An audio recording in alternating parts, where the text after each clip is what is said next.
Thank you, Jessica. On behalf of my colleagues from New York, we're utterly delighted to be here. They'll probably each say so as well, but it's just for most of us is our first time in Dublin, our first time in Ireland, and it's just been a splendid introduction to your city through this exhibition and through our few days here. So I'm going to start with some remarks about the exhibition, and I hope you'll note that some of my remarks are way off mark because I penned this from a catalog, PDF of the catalog before seeing the exhibition, but some of it is still, I think you'll see, on the mark.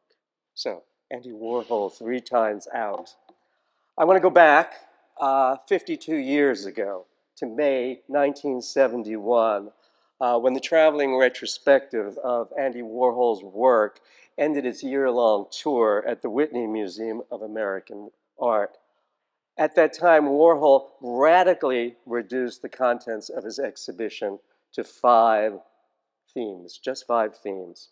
Campbell's soup cans, Brillo boxes, disasters, flowers, and portraits. These were Warhol's choices as he controlled how his work would be seen, presented, and written about. Well, one person who wrote in The New Yorker was the critic and poet Harold Rosenberg, the man who many of you know famously coined the term action painting 20 years before when he was discussing the work of Pollock and de Kooning. He bitterly complained about Warhol's exhibition, and I quote, "The Whitney Museum retrospective takes its form from Warhol's refusal to present a continuity related to the continuity of an individual. A retrospective is a resume of an artist's development. Instead of development, which both he and his work lack, ouch, Warhol, that's not part of what he says, Warhol presents a career of 5 separate, and he puts this in quotes, acts, any one of which could have been the last." Of course, for Warhol, this was precisely the point. In 1971, when his exhibition was on view, Marcel Breuer's brilliant and beautiful brutalist building for the Whitney Museum of American Art on Madison Avenue was not quite 5 years old. It opened in 1966. For his retrospective, Warhol had the utter nerve to cover the walls of the museum's 4th floor, where his exhibition was on view, with his cow wallpaper, which you see on the right, and you see him with it on the left. Right? Left, yeah, I get that mixed up from where I am. As he quipped to a reporter in the New York Times, "We fixed it like this so people could catch the show in a minute and leave." Warhol was not just being self-deprecating. He was condensing his retrospective, or better, its 5 separate acts, into a single totalizing and subversive image. A dairy cow in a temple of high culture and modernism. That now, henceforward, would unmistakably carry his stamp and invoke the name of Andy Warhol. So why this little preamble? Because I think that as in New York in 1971, Andy Warhol, 3 times out, the splendid, absolutely splendid, but somewhat maverick exhibition at the Hugh Lang Gallery that's just been launched is not your typical retrospective. And if by that we mean a career-long survey. Rather than a resume of Warhol's development, a kind of linear plots, a continuity, the exhibition's 2 curators, Barbara Dawson and Michael Dempsey, have chosen to give us, and here's where I'm somewhat off mark, I'm going to an earlier state of the exhibition, 6 separate themes. These were the themes that earlier on, your working themes. We now have differently constructed things, but let's just go to these because I worked from them and they still are somewhat on the mark. Early drawings, A is for Andy, Endless Death, Collaborations, Pop World, and the Silver Experiment. They don't exactly recapitulate the 5 acts that so disturbed Harold Rosenberg in 1971, as that they recapture something of the spirit of Warhol's original idea. They reframe his career as now canonical through a series of oblique cross sections. This is so exciting to me, how you do this. And they open up new sight lines, I think, into the beauty and power of his art. Now, for example, a major inclusion here in Dublin, as I'm sure struck many of you, is an entire body of work glaringly absent from Warhol's 71 retrospective, the early drawings that he chose to exclude. They're represented here by, I think, as many as 85 works on paper of every style and type that Warhol produced during the late 1940s, when he begins, and 1950s. And I've given you 2 examples here to show you 2 types of drawing: a blotted line drawing on the left and a smooth line drawing, you might say, on the right. The blotted line drawing, what he would do is he would gradually apply ink to a surface, turn it over so it was a sort of monoprint, and gradually reform the image beside it. An early form of printing that totally anticipates what he would do later in the 60s, as I'm sure you can see with his rubber stamps and his stencils. And then the drawing on the right with this incredibly tensile, masterful, and fluid line. That's John Krug, by the way. We now know who it is. The crucial thing for me is that these are made for life, from life. This is a modality of working that Warhol adopted only at this period. Never again would he work from life. Warhol's credo was not to invent, but he always worked from an image. That, by the way, is actually from, I'm sure down here you know, this is from a magazine image. Or maybe it's not a magazine image, but that's from a found image, a sort of pinup boy. And there's multiple versions of it. What I love about this drawing selection that struck me when I saw it is how much they focus, not so much even on a finished drawing, as drawing as process, drawing as a sort of working procedure. They give you a sense both of how Warhol worked in the medium and of drawing as a mode of a discovery, exploration. The early drawings is virtually an exhibition unto itself within the Hugh Lane's exhibition. It was guest curated by Vincent Fremont, who we will be talking with this evening further. I just want to add that the Andy Warhol Catalogue Raisonné, the project I direct at the Warhol Foundation, we estimate that Warhol produced over 10,000 drawings during the course of his career for decades. It's a massive amount of work. And at least half of these were probably made during the late 40s and 50s at the very beginning of his career. Drawing is the early motive of Warhol's career. And I think you'll see as you look at the exhibition how it runs through his entire career. However, during his lifetime, Warhol stashed away his early drawings totally in private. He had been told by people like Henry Geldzahler that they were derivative, second-rate, Cocteau, too fade, too decorative, and he was also concerned that they were too commercial. So no one saw these drawings. I believe when Thomas Amon started the project I direct, the Catalogue Raisonné, it was always to be paintings, sculpture, and drawings. He had no idea what would come out of the closet, what would come forth. I want to add one other thing, and I think this is crucial. I think Warhol suppressed his early drawings because they exposed precisely what he wanted to conceal, his development as an artist. Precisely what Harold Rosenberg said was lacking. He didn't want anyone to know about his development. They undermine a myth that he propagates most visibly in his 1980 book, Popism, that suddenly in 1976, Andy Warhol emerged fully formed, like Athena or like a, oops, yeah, butterfly without a chrysalis, as if he was always already there. Not that he came into being, that he was just there.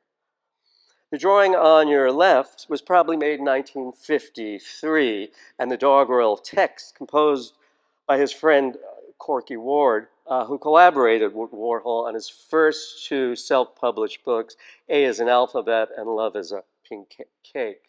So I think we can date that 53 probably.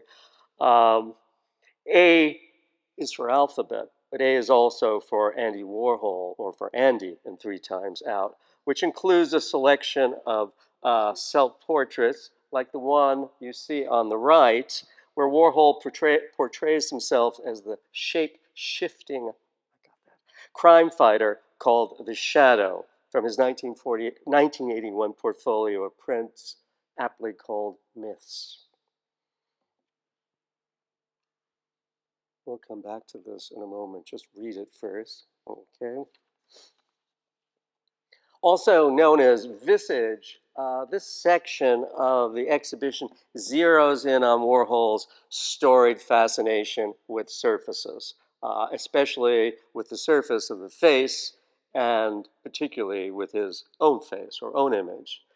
In the prologue to his 1975 book, The Philosophy of Andy Warhol, From A to B and Back Again, Andy, as A, looks into the mirror, reads from the scrapbook of his clippings, and observes to a person designated as B the following, and I've edited it down. It takes a full page in the philosophy. Nothing is missing. It's all there. The affectless gaze, the bored languor, the wasted pallor, the chic freakiness, the shadowy, vaguely sinister aura, the shaggy, silver white hair, soft and metallic.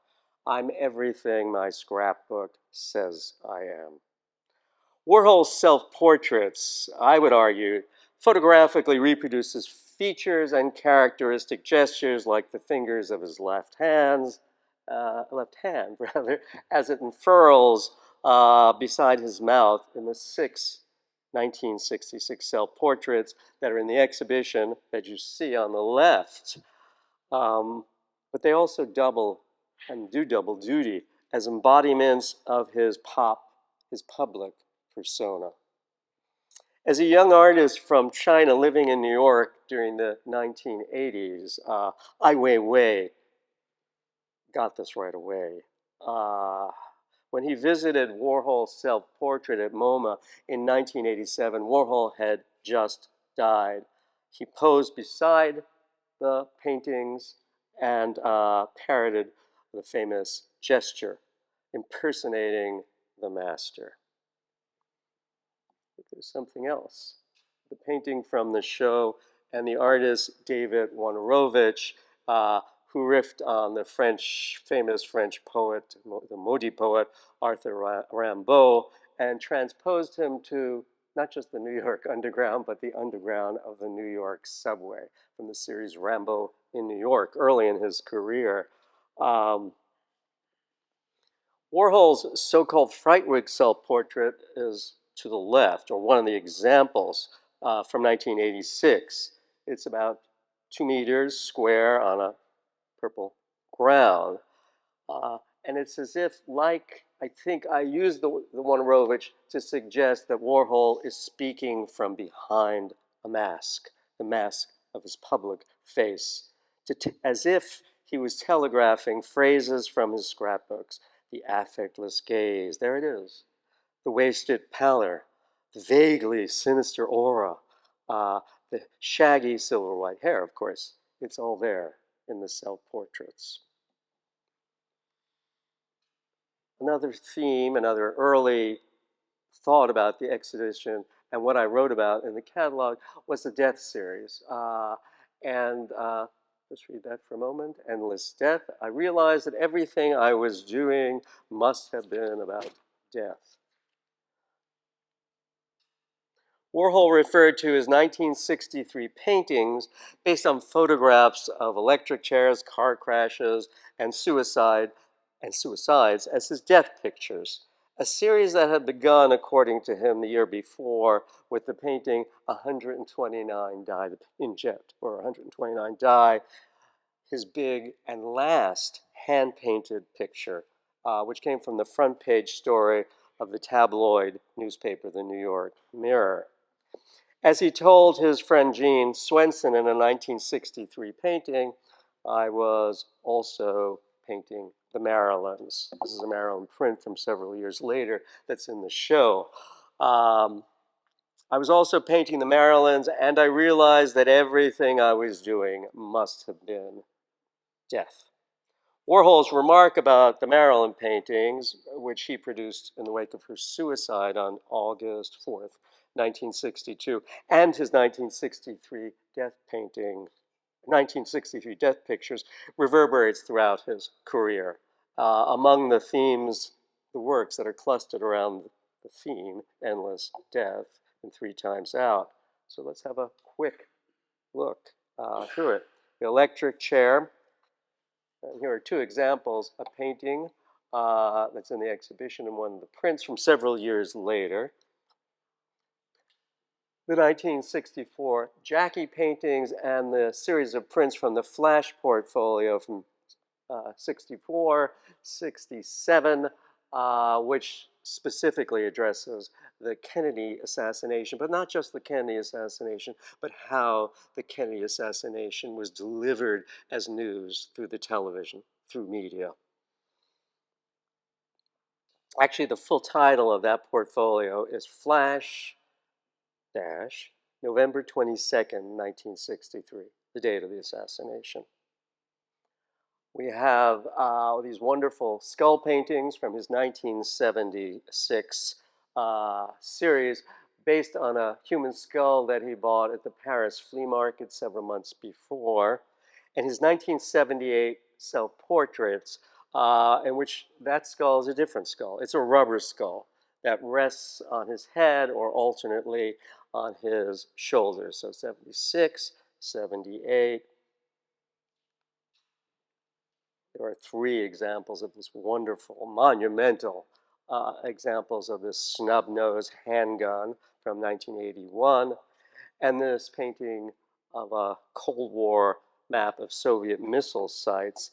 And as I verified again today, it's silkscreen, but it looks like, and deliberately, I think, references his hand-painted work. Made 23, I counted it, 23 years earlier. So this is 1985 painting, and he's referencing his 1962 paintings. Another theme, collaborations. And I'm not going to go through each one, so I don't have to. This is the last one. I thought it really went to the heart of what distinguishes the Hugh Lane exhibition of Warhol's work. And it has everything to do, I think, with the Hugh Lane Gallery itself and what is unique about it. Its vibe, or better, its genius loci, the fact that it is now home to Francis Bacon's, I think, amazing studio and equally amazing archives, which includes work by Peter Beard. For this exhibition, Barbara and Michael have trawled through images from Beard's beautiful, funny, and very sweet, as you look at them, and touching photographs and photo montages from Warhol's time capsules and pages from Beard's and Warhol's 1970, 71 collaboration, 72 collaboration, Barbara, done at the Algonquin Hotel called An Introduction to the Things of Life. What Barbara and Michael have done is nothing less than to pry open the contours of the monographic exhibition, to embrace collaboration, to upend the conventional, and well, when I say collaboration, it's with Peter Beard, but also Basquiat, Clemente, and Keith Haring, his collaborations of the 80s. And they've also done something else. they've upended the conventional sort of museological hierarchy that places paintings higher than archival images, which are always considered to be secondary, ephemeral, supplementary. Three Times Out unfolds the rich and irreverent web of affiliations that exists between artists. I think that's such a crucial thing. We have this notion that each artist is a world unto herself, himself. But really, every artist that I've ever known, liked, is always engaged with what other artists are doing. Warhol in particular, the artist I know best. But now I want to turn this over to Vincent Fremont, Warhol's longtime associate and Peter's longtime friend. No one is better placed to observe and to have participated in the synergy that existed between these two amazing artists, Warhol and Peter Beard. So, Vincent. Oh, wait. Sorry, I think we can leave this. We'll leave this up here.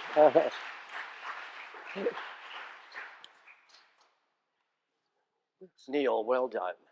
Thank you. Thank you. Thank you.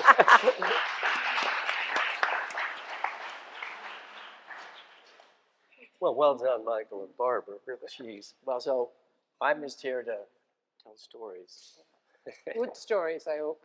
Yeah, well, I'll just give you a brief background. I came with two friends from Los Angeles, California, well, actually San Diego to LA to New York. Arrived August of '69 during Woodstock, the weekend of Woodstock. So that puts you in perspective. My friends had been there 6 months before. We were a band. We looked like a band. We were called the Babies, but we were dubbed at Max's Kansas City, which was a bar, a restaurant. We were the group that came from nowhere that did nothing because we didn't play instruments. It was true. It was ludicrous, the fact we were, anyway, so I was a big fan of Andy's in high school. I met Andy that weekend, went up to a studio, we brought Mexican theatrical masks, and little did I know when he brought out his Euro tape recorder, because that's before the little tape recorders, he interviewed me for an hour or two.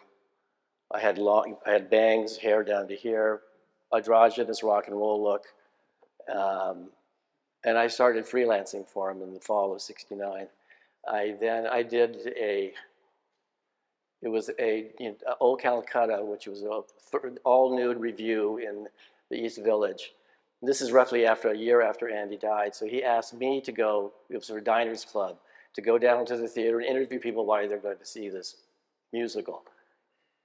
I didn't have a tape because I must have taken notes. I interviewed people going in, interviewed them at the intermission and came back, and I wrote it up, and Andy and I edited it together, and it went to his byline. That was the first job I ever did.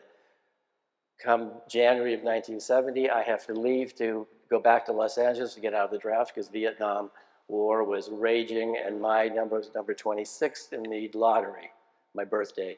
So there's a gap, so I leave. So I leave in January of '70, come back December of '70, reconnect with Andy, Fred, and Paul. Fred being his main business manager, Paul Morrissey his manager, but the filmmaking side. And little did I know that I'd be working with him the rest of his life and a huge part of my adult life. And this is that gap. The reason I'm bringing up that gap is Peter Beard is introduced to Andy, maybe by Bridget Berlin, but the Algonquin, Jerome Hill. So they meet in '70. They start the collaborations, the introduction of Things of Life, which I didn't see forever, but I meet and get to know Peter Beard in 1972, the first summer of the house in Eothen in Montauk, which was a house that Andy and Paul bought. And that summer I consider as the magic summer. Peter Beard was having an affair with Lee Radziwill, who we rented the main house to. We couldn't mention the fact that he was seeing Lee. She was in the midst of the divorce. But here's the dashing Peter Beard, who was, very, very handsome, this incredible, daredevil adventurer. But when you see this, again, Andy had a surface. People assumed he was this. Everybody assumed Peter was that. Peter was actually a very deep and serious artist and a philosopher in his own right. So he and Andy had this philosophy of society. They would talk endlessly about, in the introduction to life, there, if you look closely, there's all these comments about society and social, they were very much aware of and prescient of what was going to happen. Peter was saying the end of the world, we human beings, the analogy like the elephants eat themselves out of their land so they starve, they take every piece of bark. We humans in the contemporary timescape we're destroying our earth at the same time. So I bonded in '72 with a great friendship with Peter. Peter and Andy had this already good friendship, but it only kept going through the '70s into the '80s. I went to Africa 1975 with Peter Beard, a gentleman named Harry Horn invited us. Andy was invited, he didn't want to go. Fred Hughes was invited, he didn't want to go. I got to go because I had the video equipment, which I learned how to use, brought it back 1972. So I'm there ostensibly to look for locations for our next film. So I'm a kid, flown over with all this video equipment, and I had the trip of my life, because with Peter, you went to places you would never see or go unless you were in the inside, meeting Mau Mau chieftains, and trading my signature for a sword cane, things like that. It was great. But we would have drinks at night, like gin and tonics, and it was this, we were at a camp, and as we were talking about, Peter was philosophizing, and as we're talking, there was a dartboard, we were outside, and that dartboard, insects started going because it was light, and by the time we finished, it was that thick, so maybe that was an hour and a half of discussions, but I always remember that with the flamingos in the background. The same thing going back to Andy at 860 Broadway, you have the Silver Factory, East 47th Street, 33 Union Square is the second factory where he gets almost assassinated. Then 860 Broadway, we moved in 1974. And they had window seats overlooking Union Square. So in the afternoon, this is the time where Andy would pick up the New York Post or anything, go, oh, well, so why do you think that person killed that person or whatever? So he would get very philosophical. So I saw there was a balance of, both had this sensibility, and it was about death, and it was about, they were magical people. Andy was this artist that was getting bigger and bigger, but he was trashed by the art establishment in New York. And I don't think there was one review that he got while I was with him that was positive until he did the Stitch photographs just before he died. Every time they dug a hole deeper and deeper, he got bigger and bigger. They tried to bury him, and Hilton Kramer hated contemporary art, but he hated Andy even more. I feel very lucky that I got to work with Andy. I produced all of his television. We collaborated on soap operas. He wanted to be in every piece of media he could possibly get. He had Interview Magazine, and then I started the television. And just before he died, I was trying to get back into film, making films. So, I was very lucky. So, Barbara, why don't you ask me a question? Oh my gosh. But I'm mesmerized. So what animals did you like best on Hog Ranch? Well, the wild boars that came up and the giraffes. And we set up the camera in the tents. Yeah. Yeah. It was magic. I got to meet Comanche, who was, if you ever read Out of Africa, Isaac Dennison, Karen Blixen. That was like, wow. He made me read books before I went to Africa. But to meet Comanche was like a thrill. And I have pictures of him, with me and him at the Ngong Hills. Okay, I'm going to ask you a question. When Francis Bacon met Andy first, was in Paris in 1974, and he was very pleased to meet him. And he said what he really liked about Andy were his films. So could we do? So said Peter Beard. So said Peter. And I think they met at Mika's, an underground filming in Jonas Mika's. Yeah, well, that's what Peter says.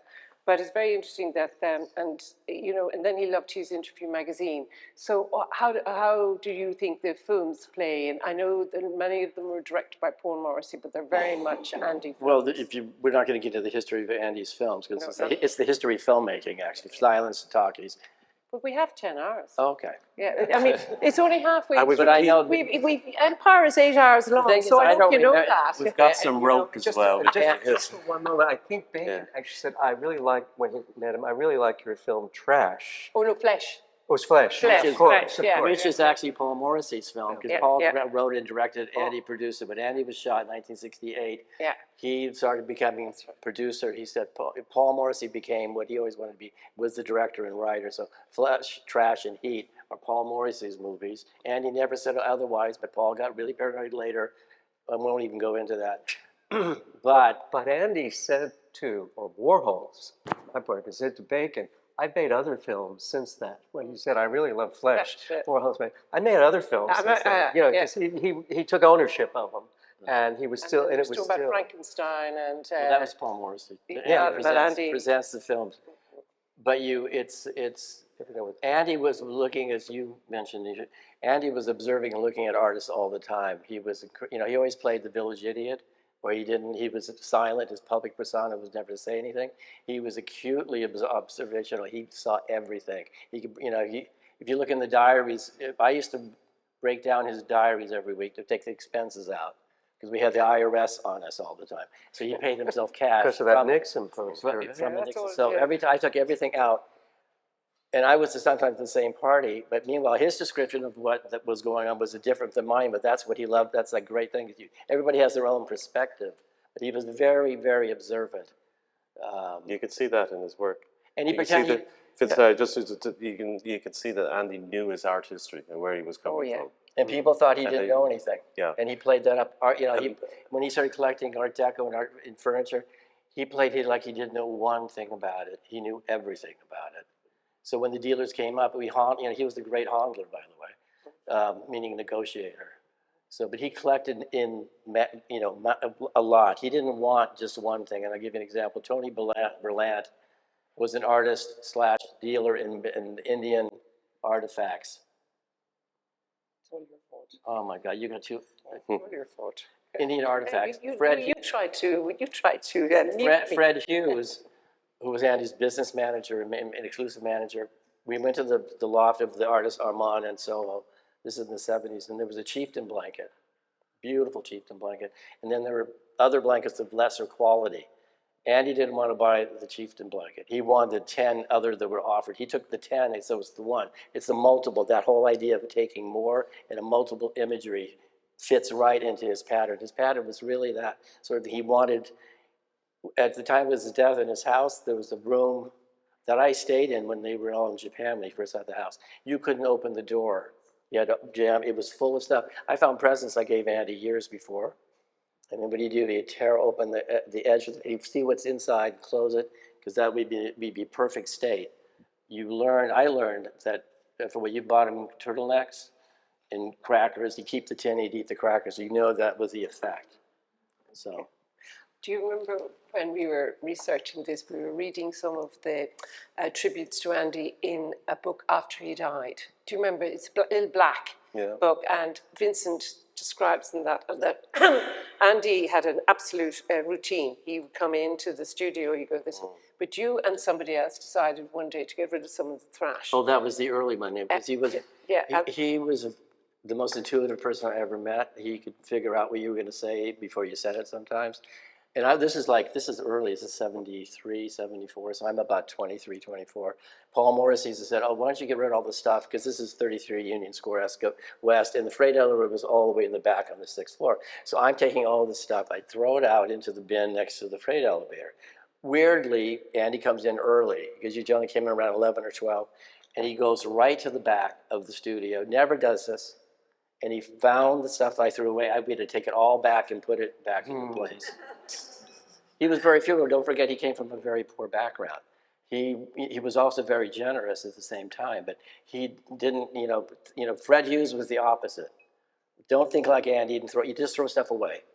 I was, you know, Andy was like my second father. I learned, when people ask me what I did as an education, I went to high school and then I went to the University of Andy Warhol. So, did you graduate? Absolutely. With honors. No, but Andy he gave you a lot. When he believed in you and trusted you, he gave you a lot to do. He expected you to do what he wanted. I produced all of his television work, and then, you know, even like the philosophy book, you know, Bob Colacello and Pat Hackett had to really think like Andy. You have to write like Andy, and some people made the mistake of not understanding that. And there was a gentleman named Victor Bacher, was late 70s, and Andy was tired of doing interviews, and there was the German Playboy wanted to do an interview, and Andy told Victor, oh, we'll just make it up. Well, Victor made it up. Thank God it came to my desk, because I read it. He was trashing all the German dealers. He was like saying things Andy would never say. I said, this can't be published. I mean, I think we put the brakes on it, but Victor didn't understand. You have to write the way he was thinking, not what you're thinking about, what Andy was thinking about, who this person and that person was. But we were talking, one of the things that Michael and I were very keen on 3 times out is the notion of repetition, and repetition adds up to reputation. It's not imitation, as you think, oh, he just imitates one after the other. Repetition is really, really important. So, and for us, well, Michael, what we were saying, it made you look again, and made you look and look until you're emptied out of your looking. Would you like to say something about that, you know, the multiples and the repetition, the insistence on repetition? It's one of his crucial insights. It works both visually. It's the end of composition, for one thing. I mean, you know, the art historian in me just looks at it and thinks, his paintings are not relational compositions. This color's here, you balance it with that color here, that shape here. He does that. But really what he does is he repeats the image additively, so that there isn't something that's composed, something that's assembled in an aesthetic manner. That's a very deliberate denial and a revolution, I think, in painting. But it also is his particular insight into our culture. And it's, I mean, it's been remarked on 1,000 times, industrialization, commercialization, the repetition of the image again and again. There's a great insight by Donald Judd who says things may look the same that are not the same. And that's the other great, I think, thing you get when you look at one of his series. Look at the Liz. The silver Liz is Cleopatra. Liz, Liz, Liz, Liz, her image reiterated. Each one is distinct, each one is different. And you really start looking because you start seeing difference within sameness. I think that's just But here's the curious thing. You're talking about it, all these people. Andy never spoke about his artwork. He expected you to see what you're doing, but he also understood people like you going forward, because he's done a great job with the catalogue of raisonné, really making people understand and really finding the, getting into each series of paintings. But if you look at all the interviews that Andy did, very seldom did he ever speak in depth. There's a few moments here and there, but he just wanted everybody just to look at his work. And it was subversive. It was a quiet way of just what he did through the 60s before I met him. And, as I was saying earlier, when I worked with him throughout the 70s and the 80s, he, the reviews were just dismal, but he just did what he wanted to do. It was actually breaking ground. I mean, all the great series of paintings he did in the 70s were really went to Europe, went to Germany, went to Italy. The skulls and the hammer and sickles were supposed to be in Italy, but in the 70s, the Red Brigade was, terrifying. So all the rich Italians were sending their kids to New York, and the exhibition was canceled for the fear of bombs being thrown into the gallery, because skulls are fascism, hammer and sickles, as communists. So he called them still lives. So he actually deconstructed the hammer and sickle. And this. Oh, what happened? And you were allowed to bring your wife in on Neil, can we just go back to the repetition there? Just what Andy was learning in his compositions through repetition. Yeah. What did he bring into the filmmaking from the visual arts practice? Oh, well, it's, that's a great question. I had a colleague who was a film scholar and did the catalogue raisonné, first catalog volume of the catalogue raisonné of his films. And we always talked about the relationship between Warhol's films and his paintings, which I think is very strong. Well, she did as well. And she opened my eyes to them. And if you look at Warhol's early paintings, time and sequence is essential to them. There's a comic strip painting of Nancy. He takes a comic strip, panels, time. And Nancy is spurred. She is in the first frame, I'm cold. Second frame, I'm still cold. Time is happening, duration, and that is so cinematic. He works from contact sheets early on. Also, time. The portrait of Ethel Skull and the early 60s portraits are done from photo booth strips. And one of then he stole images from the New York Library, never returned. is it returned to the library. He also got police to give them, you know, some of the death and disasters are based on police blotter. You know, the things he would get, he was given. But we found a whole slew of things he never returned to the New York Public Library. But he had them all in files, very organized, believe it or not. And going back to what you were saying about the drawings, he never, the Gotham bookmark, he had an exhibition of the Gotham bookmark. At the same time as the Whitney show. Yeah, because anyway, so he was reticent about showing up to this exhibition. Fred Hughes, Jed Johnson, his boyfriend, and I was kind of new to because I wasn't saying anything. But they all wanted to go. He didn't want to go. And I went with them to this opening. I wish I had taken photographs. Of course, that would have been an instamatic. So you're saying that Warhol did go to this exhibition, his drawings? So just to back up so people are getting it, because they don't all know, at the same time as retrospective at the Whitney with no drawings, there's a small show at a bookstore, a theater bookstore called the Gotham Bookmark, on his early work. These were the gold leaf, silver leaf portraits, which are absolutely fantastic. But you went with Warhol? Yeah. Oh, gosh. We got him to go. All right, all right. But, you know, kicking and screaming, not really, but he just really didn't want to.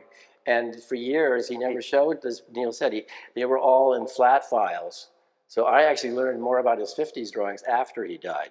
Now, Everyone did. There is a drawing in the show, a physiological diagram drawing, which is from 1985, 86. But he did go back to using acrylic paint, like the USSR, that painting you saw here, that's based on a drawing he did on paper, HMP paper with acrylic paint. That was 1985. But he did overhead projection, he did skull drawings. He stopped doing, 60s drawings are one, he stops drawing, and then the 70s, then he turns the drawings in and uses it for part of his paintings. He puts them into the screens and makes screens. So drawing was very important. He always said he couldn't draw. His hands were too shaky. I watched him draw. I videotaped him doing the Mao, the hammer and sickle, because I thought this was really important that people knew that he actually was a painter. He didn't allow people, documentary teams could no longer come back and see him work. But you can see. Go back to the drawing. That's a really important piece of art, actually, that film, because you really do see Andy working and as a painter. You really see the engagement between the material and the artist. Absolutely. And he put forth the idea that he wanted to be, remember in the 60s, he wanted to be a robot. He didn't want to no hand touching. Actually, the act of using the squeegee and a silk screen is that's a hand motion. And you had, bigger screens. He had Gerard Manga, who was his artist assistant in the 60s. And quote, the whole thing of the factory, which was the nickname for the silver factory, when after Andy got shot and he was at 33 Union Square West, it was the studio, it was Andy Warhol studio. People still use factory, but that wasn't really, but it was really the change of the quote guard. Here's another good question. We have the Francis Bacon studio here, which millions come to see, and they want to know the mystique of how the artist works and all the materials are left behind. When Andy died and you were still around in that studio, was there ever the idea to preserve it? Unfortunately, no. We couldn't, first of all, at the time of his death, we were at 33 Union, 22 East 33rd Street, which was a Con Ed substation. He had his studio upstairs. Fred and I were co-owners. It was a T-shaped building, and it was a nightmare to renovate. But he took the ballroom, which had skylights that leaked forever, but he made a studio there. There are installation shots of the studio the last time he used it before he died.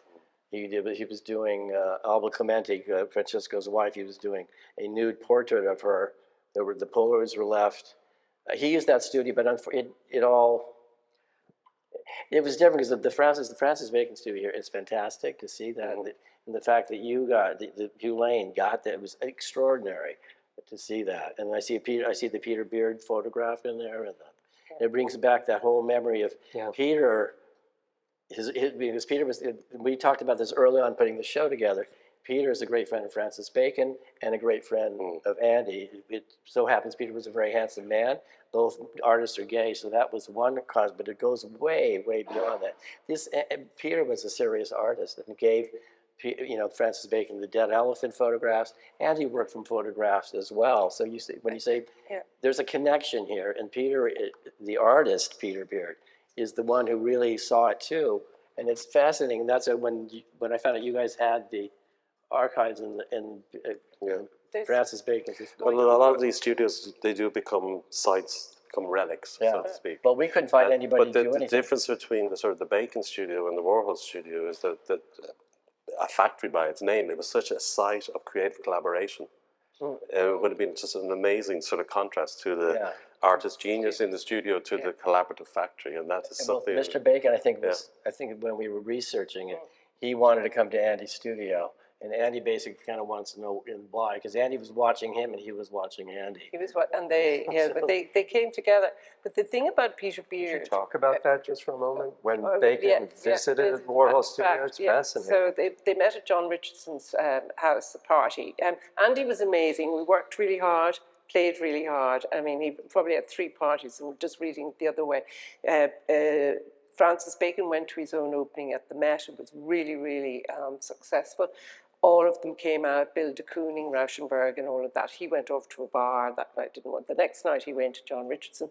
The artist he really wanted to see was Andy Warhol, even though he's a painter, and you would have thought he would have loved people like William de Kooning and all those painters. It was Andy he wanted to meet. So he said to John Richardson, might I go to see at the studio?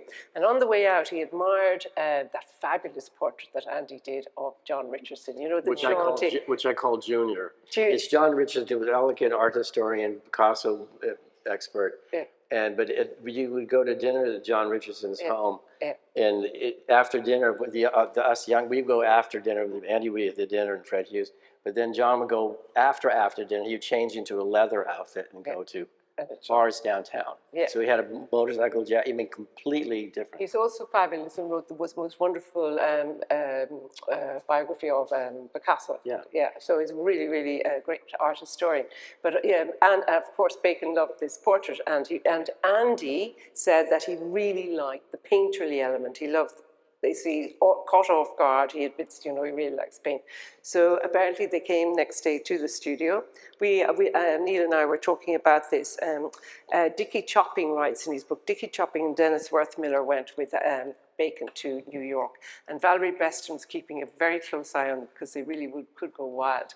But so Dickie Chopping says that Andy came with Francis, but we're not too sure. But definitely Dickie and Dennis Worth Miller, who was nearly arrested, but that's another story, came to the studio first. So they were very happy. They got champagne and they were reading Interview magazine. And Andy came with Bacon, apparently, with Francis. And he said that Andy had kind of paint. Paint. I don't know what Dickie was talking about. There was paint. There were paint.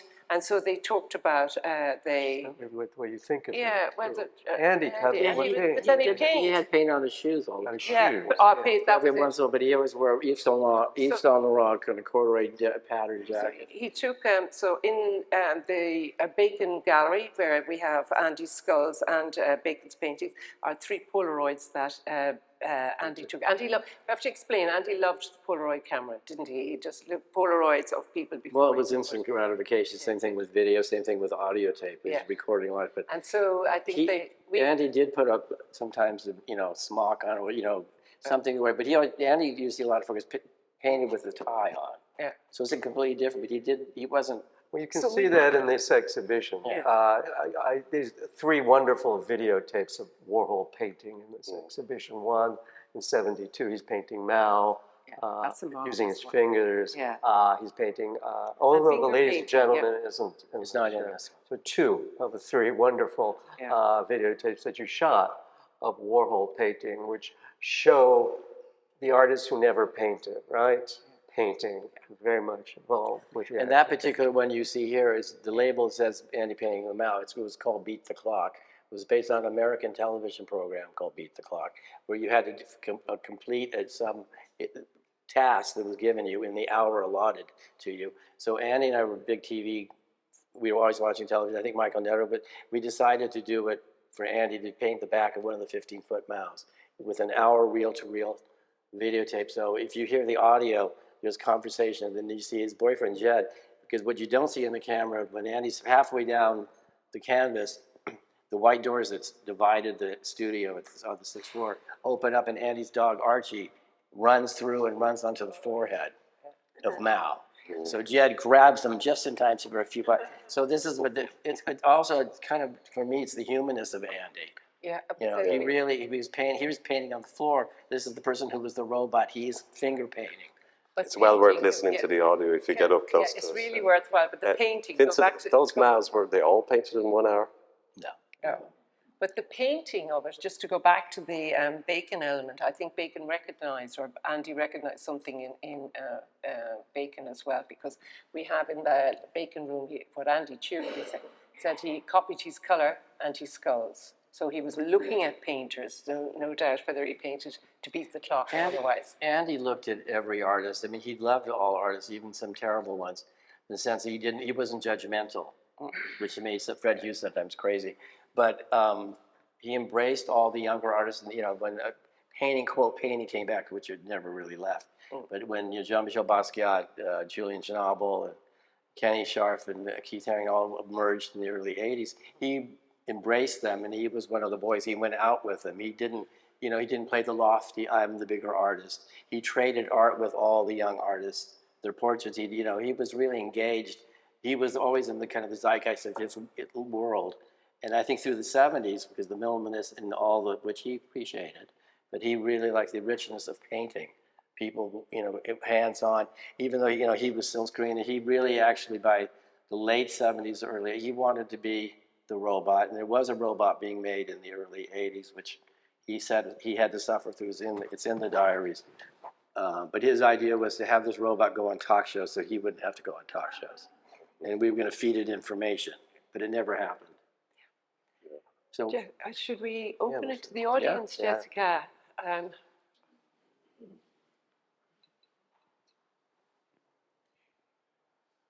it's a dead song. Yes. Definitely. Who's Judith? Judith is here. Talk more about the television productions a little bit. Well, the television, as I said earlier, did everybody hear her question? My question was asking Vincent to speak a little bit more about Warhol's television productions. Because take it back going back to when I first came to Andy's studio, there were lots of hangers on. Everybody's trying to figure out a position to be with Andy, and I was hired. I'd come in every day, but Paul Morrissey wouldn't teach me. I wanted to be a filmmaker. Paul wasn't going to teach me anything about filmmaking, even though I held the boom mic for trash. I learned to look at distribution contracts, but I found that Michael Netter, who had come on the scene while I was in LA getting out of the draft, he got the first party pack. Andy saw that, so this whole video thing started. So Michael and I taped the Mao being painted, Beat the Clock. Michael leaves 73, 74 to pursue his professional life as an artist or whatever. And I found my niche in that since I became the video department, me. So Andy and I collaborated on soap operas, and I cast John Richardson, and I used so many great people. And partially scripted, but Andy had a very clear instruction, nothing to go on cable. Public access, and Anton Perrick was doing it. So I did all these videotapes. If Andy wanted me to videotape 24/7, but I was also vice president of Andy Warhol Enterprises doing business. And so through the 70s we developed.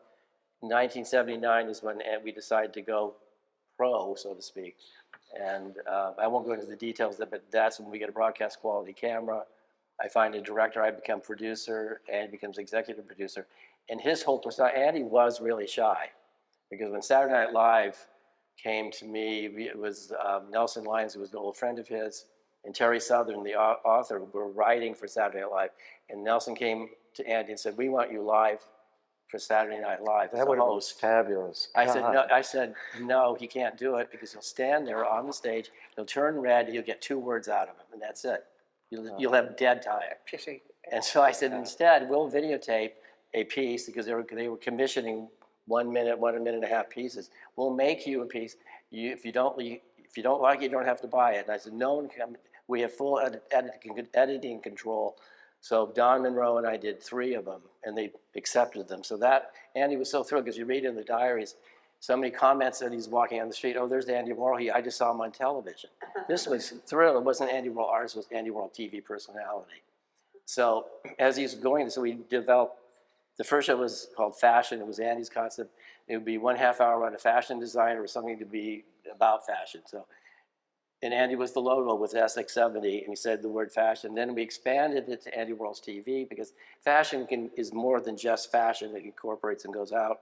And attention span of people were getting shorter and shorter, so we segmented them. Andy did all the intros per segment. In the beginning, we'd have to do sheets, write what content would hold them up, he'd read them. But within a few weeks or a month, he was doing it himself. He was very funny, and I would like to impress people. Andy had a great sense of humor. If you saw the Netflix show, they make him like he's the saddest, loneliest man in the world. It's not true. But he was really enjoyed being on camera with his own camera crew, not with other people. So he became we got him guest host, Jean-Michel Basquiat. So it progressed until we got to Andy Warhol's 15 Minutes, which we finally got a national feed. And then he died, so we had to cancel it. Yeah, if a mic for you. That's Mike. There's a mic. Just standing there in his exhibition just this afternoon, struck me about how much time was spent with his presenting his public persona. But as you're talking about him now, you talk about how kind he was to kind of younger artists and everything else. But as I stood in front of his portraits of Jackie before, when she was really beautiful and presented, and then just after the shooting of the president, he captured the sadness and the humanity of her. So maybe could you just give us a little bit of insight about how he kind of maybe balanced the private and this huge humanity you're talking about, the younger artist, to how he started to break down these public images. But if you're talking about specifically about the Jackie series, No, more or about just him. about him? Well, he Him, didn't. that's come across all the time. Andy didn't want anybody to know who. He didn't want to be pigeonholed. He put smoke screens all the time, and if the journalists didn't get it, they read their own articles. They got lazy, so if he trusted you, he was actually a very good conversationalist. He loved talking on the phone. He talked to Pat Hackett for the diaries, Bridget Berlin. He would gossip what he was doing, and with close friends, he was opinionated. But like I said before, he wasn't judgmental, but he was attacked. So he had a very personal life which he did not share with anybody. I didn't know his mother died until like a year after she died. Oh, I knew that. He didn't say it. He didn't talk about it. And she lived with him from like 1949 or 1950 when she came up through. She was sent back to Pittsburgh, 71, 72, because she was unfortunately had dementia. But his personal life, he just stayed away from. He liked to know about your personal life. Yeah. That's the other thing. Sex life, you could get some really good, like, so how big was it? I mean, well, and women, loved, women would, especially a long time, because they would come to him and he was a great listener. And by listening, he would actually give you advice or give the person, or they felt they had to tell the whole life story. I mean, people come to the factory, take their clothes off. We didn't ask you to. They probably thought it was part of. Or Maria Schneider came up with her girlfriend after, Last Tango in Paris. I had the video camera going, and she was like, well, there was some drugs taken, but I mean, she rolling around with the girlfriend on the floor. I was like, what the hell were you doing? We're supposed to go out to dinner. So, I mean, it was like, but there was people who felt they had to perform for him, and he didn't. But he actually, in the 50s, if you look there's a drawing in the show of a man with he doesn't have the hat on, he's a mustache, he's totally naked, standing by a pillar. Now, there's a whole group of drawings when he's fully clothed. We found them in the progression. He's no clothes, he had a sweater on, no pants, naked. So years ago, I wanted to do a show, this is after Andy died, of all the people who got naked from in the 50s, because he was able to get people to take their clothes off. But going forward in the 70s, there were times they just had to do, Bridget Berlin was naked a lot earlier because her body was part of her art. But it was remarkable what people would do. But going back to your question, which I veered off totally, it was very hard. You could not penetrate his personal life. He kept that really enclosed himself. I know he must have been upset, like reviews attacking him because he was attacked all the time, but he basically brilliantly at one point said, well, when somebody attacked him, oh, you're right. That negates right there. It shuts him right down. What else are you going to say? He was brilliant with the press. He knew how to give, he did sound bites before sound bites, where that term was ever used. and the press will love him for it. But he did not emote, you know, he wasn't like this. But he would go into, but going back to what I said earlier, he'd like to philosophize. Oh, wouldn't it be, well, this is not philosophizing, but oh, wouldn't it be great to be young and rich as he's walking by Bloomingdale's with the young people? It's like, and you know, he also said, you know, Bloomingdale, you know, department stores are the next art museums, which. Yeah, looking back, he was criticised. I mean, he didn't have a champion with the art critics at all. We had some, but not many. No, not many. Why do you think that was? Was it the irritation of what Neil was saying about it? It was kind of cellular rather than a linear development. Was it because of his persona, or is it just I think he should recognize what he shook up the art world. I mean, how we see art. He broke barriers for letting other artists to move forward. Duchamp broke certain barriers. Absolutely. He was looking at Duchamp. Yeah. It's like carrying the baton. He takes another step forward.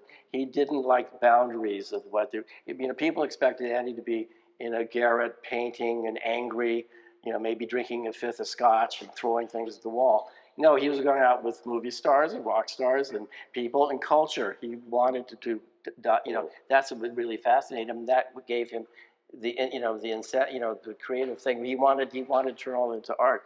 Beauty, he liked beauty. He didn't like, you know, people doing ugly distortions. Then I think of Francis Bacon with all the distortions. But he always liked, you know, he would elongate a woman's neck. He did, you know, on the acetates, he did kind of touch-ups so people look younger in certain poses. You touched on something, though, really interesting when you said the Jackie paintings were moving. Oh, they are. Well, they are, but that's always been a debate, especially in the early 60s. Is Warhol celebrating pop culture? Is he criticizing pop culture? I mean, it's a kind of either or sort of debate, which is a little reductive, but it was taken very seriously. And part of the problem with the press, I suppose, for him, was that he was seen to be celebrating consumer culture, not criticizing consumer culture. In Europe, the reading of his work was very different. Yeah, it was much more, I just was great to hear you say that, oh, you found the paintings moving. No one ever wrote about the Jackie paintings being moving until after his death. Thomas Crow wrote about them. So if the thought was always that they were just flat and affectless. The one thing I've been very interested, I don't know about you, Michael, if you've had a chance, but some people have come back to me from the exhibition, some of our colleagues, people who are artists, they said that this exhibition is very moving. I was very interested in that. Mm-hmm. But it's because of the icons of the works. It's moving to us today because when you put a gun beside a Jackie, it creates that charge, you know. And so, I mean, the wonderful privilege we had in the layout and the installation part is working with these great works. So, by literally, we are creating our own histories right here in front of us with this material that we have. Yeah, we're creating our own stories. But when Andy was alive, they didn't care. They didn't look at it. In the United States, he was a famous artist, and he was relegated to a society portrait artist. They forgot about art historical context because families in Europe always had the, you know, patronage of artists, you know, painting the families. They missed the whole boat, and they thought he's not doing anything important. So when he started doing abstract, they flipped out, and they couldn't review his art as the paintings, so they just attacked him as the human being he was. That he went out too much, he did this, he did that, you know, quote City 54, all that nonsense. But they forgot that he was a workaholic. He was developing ideas constantly. He was opened up, his ears and eyes were sucking everything in. And this is how he worked. He was a great editor of images. So he was aware, you know. Yeah, well, that's. I have a question for Michael and Barbara, Yeah. because it comes to what you were talking about. There are no commissioned portraits in this exhibition.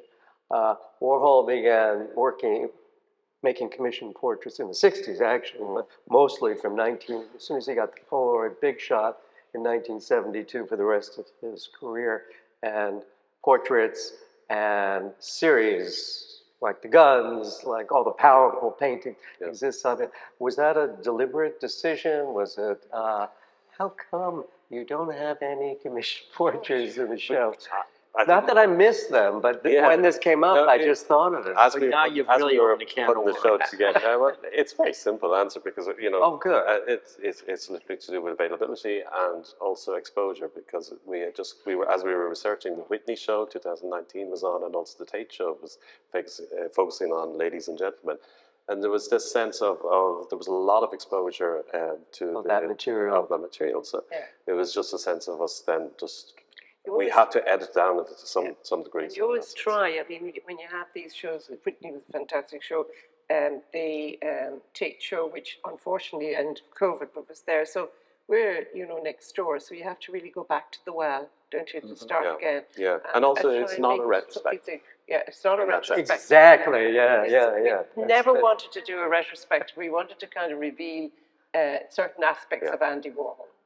That's what I love about the exhibition, is that it's not your classic, typical retrospective. Yeah. It's not a retrospective. Any other questions? Oh, lots. I'm sorry? Factory after, I think we answered that. Yes.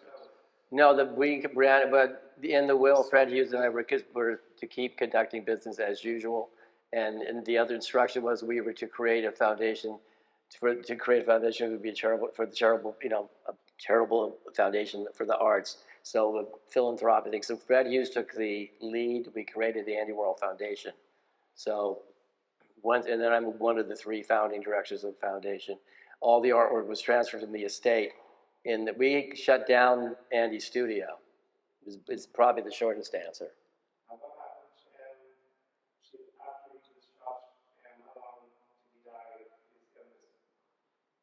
Well, the Valerie Solanas shooting was in 1968. He took roughly a year to recover. I met him roughly a year after the assassination attempt. It didn't diminish his creative powers, though the press felt it did or wanted it to. Yeah, that's one thing. Michael, you and I were talking about. Sorry to interrupt. And there was this before the shooting and after the shooting. Could you just say, we don't. I think neither of us thought that there was that definite line. There was a complete difference. Well, they tried to get the press at that time. What do you think? Oh, I think there was. I think. Was it? But was it? They said it wasn't as good after. Well, I said not good, bad. It was a moment of crisis in his life and career. It took He a was year. shot, almost murdered. He almost died. He has a sort of experience of death. He makes well, first of all, it was the physical suffering, but he makes the Mao that you see in this exhibition, that wonderful, strange Mao painting, is made almost 4 years later, in 1972. He makes some portraits, but his commission portraits aren't starting. For almost 4 years, he makes very few paintings. It doesn't mean he did nothing else. I think he did change. He absolutely changed. I think it's a break in his but it life. wasn't. Well, if you almost die, you are going to be some different. But it didn't. But a lot of the press, from what I've read, and when I met him in '69, he was still full of energy and ideas. But it was a massive wound, and it took a long time. He had to wear a corset the rest of his life. There was definitely a stepping up in the performing of the brand of Andy Warhol. Yeah, and then a curious thing, before he dies, which we didn't know he was going to die, the energy level of what he was doing increases. And it goes to the self-portrait, 1986, the disembodied head. I always wonder, well, what, because he was intuitive about this. So this is his floating head in space.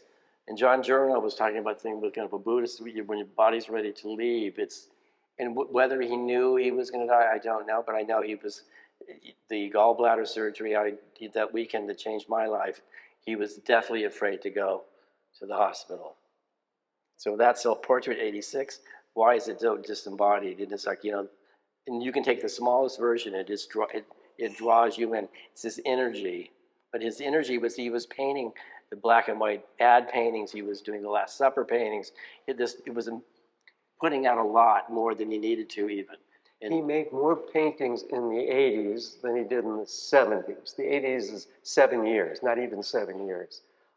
He made more paintings in the 70s than he did in the 60s. The conventional notion of him cranking them out in the factory in the 60s, it just isn't so, because he made almost a third as many paintings during the 1970s as he made in the 1960s. And then I don't know the numbers yet, but even more in the 80s. When you just count the paintings, which is something dumb that we do, but not dumb at all. But you necessary. You have to. You have to. Catalog Yeah, no, we have to, that's what we do in catalogs, raisonné. But it does tell you something. It does show you something. He was a prolific artist, but he's more prolific as his career proceeded. His pace doesn't slacken. Even with that 4-year crisis after he's shot, he also, during that period, he's telling everyone, Vincent, that he's given up painting to make films. A ruse. A ruse, but he isn't making paintings, No, but he's on the other hand. But there's a moment, this is a moment also where painting is the conventional notion. Painting's dead. Conceptual art, filmmaking, no one's making paintings. And he goes along with that. It's very Duchampian too. I mean, Duchamp gave up painting to make, or art to make chess, play chess. He plays this game with it, but he's doing film, or he's producing films, he's doing interview magazine, he's doing things, but he isn't really painting again until Mao. And the Mao is a kind of beautiful reinvention. And the other interesting thing that you say about drawing, during the 60s, he doesn't make drawings once he starts using the silkscreen. The photo silkscreen is drawing for him. In the 70s, he begins to draw again, and he never stops. And there were amazing, amazing drawings with every series, and with his portraits in the 70s. And he creates an enormous body of work using pencil, ballpoint pen. And when you look at painting like this, you realize how drawing just underpins how he sees painting. So prophetic, we're talking that room with Oh, it's such a great room, yeah. and Do they we have another invest question? that. I see their hand moving. What attracted him to the process of screen printing? It was quite an obscure type of art, really. What was the attraction for him in using that medium? I didn't know him at that point, but I think that it's the immediacy of mass production, the whole idea you can do many paintings at once. Because he worked off rolls, silk screens that he would cut them, Elvis and things like that. And this is a debate between Rauschenberg and Andy, who used silk screen first. It really doesn't matter, but I think it's Andy first. Correct? Rauschenberg. He was so envious of Jean-Michel. Well, it's the photo silkscreen process. Yeah, he'd been using silkscreens before that, but they discussed it. Yeah. But that's the other thing. He was using printmaking processes before the silkscreen. The photographic element that made the screen print so important. That transformed it. Yeah. The photographic It would have been very hard in a lithograph or an etching. Mm-hmm. He could just put it on. So he wasn't working in a traditional way. It was only when the new technology came on screen. He learned this through commercial art. Yes, yeah. Right. That would have been the early 60s that came on. We're going to wrap up now, but he loved the printed image. I mean, he could take photographs of flowers, but he didn't want that. He wanted the one that was in the magazine. He could take a photograph of somebody. He wanted that. He took an awful lot from that mass-produced image in a magazine. And going back to the 50s, he would flop images. I mean, Daniel Blau was here.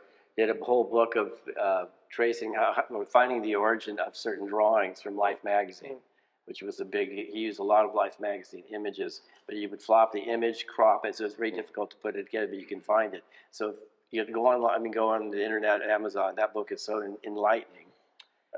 Andy, but just what Neil was saying about the drawing, the blotted drawing and the reversal, you can see the fascination of what that does. It actually creates a sort of a distance, and it's the distance that Andy was looking for, wanted to be a machine. It was this set, and that was the attraction to printmaking, because with a printing, everything comes out verso. And throughout, this one here. So, he had a great eye. He could pick an image from a magazine, and then when you do the blot drawings and put it into print, the reverse image comes out, and that creates a distance. Well, the blotted line he got for the Art Directors League in New York, he got many, many, many awards for doing the blotted line. And his mother got an award for being Andy Warhol's mother. That's the first collaboration. She did the calligraphy. So she got an award. He was once asked about his films and what was the reason beside the films? You know, why did, and we were saying this the other night, and he said that if they can take 10 minutes, we'll give them 15. That's our policy. Always leave them wanting less. We wouldn't like to leave you wanting less tonight, and we've been here now. Oh my God.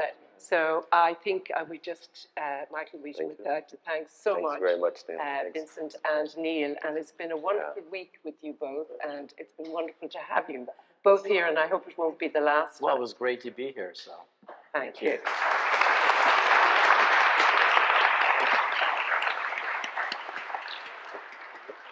Very good.